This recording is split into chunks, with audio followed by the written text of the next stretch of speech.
کیا آپ جانتے ہیں وہ دن جب صرف 313 مسلمانوں نے پورے عرب کے طاقتور لشکر کا سامنا کیا تھا؟ وہ دن جب ایمان نے کفر کو ہرا دیا تھا، وہ تھا جنگ بدر کا دن۔ اس جنگ نے اسلام کی تقدیر بدل دی اور دنیا کو دکھا دیا کہ طاقت تلواروں میں نہیں، اللہ پر یقین میں ہوتی ہے۔ نبی کریم صلی اللہ علیہ وسلم جب مدینہ ہجرت کر گئے تو مکہ کے مشرکین نے اسلام کو مٹا دینے کا ارادہ کر لیا۔ انہوں نے سوچا کہ اگر اب بھی مسلمانوں کو نہیں روکا گیا تو اسلام پورے عرب میں پھیل جائے گا۔ دوسری طرف مدینہ میں نبی پاک صلی اللہ علیہ وسلم نے مسلمانوں کو ایک نئی اسلامی سوسائٹی بنانا شروع کی۔ پھر ایک دن خبر ملی کہ ابو سفیان ایک بڑے تجارتی قافلے کے ساتھ شام کے مکہ واپس آ رہے ہیں۔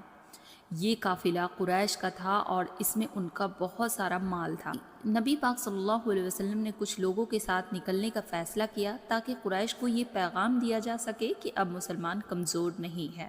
نبی پاک صلی اللہ علیہ وسلم نے صرف 313 مسلمانوں کے ساتھ روانہ ہوئے۔ ان کے پاس صرف 2 گھوڑے اور 70 اونٹ تھے۔ ہتھیار بھی بہت کم تھے، بس کچھ تلواریں اور تیر کمان۔ دوسری طرف ابو جہل نے مکہ کے 1000 فوجیوں کے ساتھ نکلنے کا فیصلہ کیا۔ ان کے پاس 100 گھوڑے، 700 اونٹ اور ہر طرح کا سامان تھا۔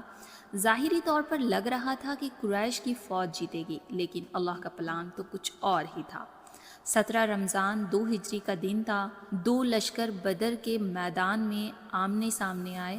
نبی پاک صلی اللہ علیہ وسلم نے اپنی فوج کو قطار میں کھڑا کیا اور دعا کی، یا اللہ اگر یہ چھوٹی سی جماعت آج مر گئی تو پھر تیرا نام لینے والا کوئی نہیں رہے گا۔ صحابہ نے ابھی پوری ہمت اور یقین کے ساتھ جواب دیا، یا رسول اللہ صلی اللہ علیہ وسلم ہم آپ کے ساتھ ہیں، آپ سمندر میں چھلانگ لگائیں گے تو ہم بھی لگائیں گے۔ پھر جنگ شروع ہوئی۔ سب سے پہلے مقابلہ ہوا حضرت علی رضی اللہ عنہ سے، حضرت حمزہ اور عبیدہ بن حریث کا قریش کے بہادروں سے۔ یہ تینوں مسلمان مرد مومن تھے اور انہوں نے اپنی تلواروں سے دشمنوں کو ہلا دیا۔ جنگ کے دوران نبی پاک صلی اللہ علیہ وسلم نے اپنے ہاتھ اٹھائے اور دعا کی، یا اللہ ہمیں مدد عطا فرما۔ اس وقت اللہ نے قرآن میں فرمایا، میں تمہیں مدد دوں گا 1000 فرشتوں سے جو ایک کے بعد ایک آئیں گے۔ فرشتوں نے جنگ میں حصہ لیا۔ کسی نے دیکھا کہ ایک آدمی سفید کپڑوں میں مسلمانوں کے ساتھ لڑ رہا ہے۔ وہ فرشتہ تھا جو اللہ کے حکم سے آیا تھا۔ تھوڑی دیر میں قریش کا لشکر ٹوٹ گیا۔ ابو جہل جو اس کا سردار تھا مر گیا۔ 70 مشرک مارے گئے، 70 قید ہوئے۔ مسلمانوں میں صرف 14 شہید ہوئے، لیکن انہوں نے دنیا دکھا دیا کہ حق کبھی دبایا نہیں جا سکتا۔ یہ اسلام کی پہلی جنگ تھی اور اس نے ثابت کر دیا کہ جب بندہ اللہ پر یقین رکھتا ہے تو دنیا کی کوئی طاقت اسے نہیں روک سکتی۔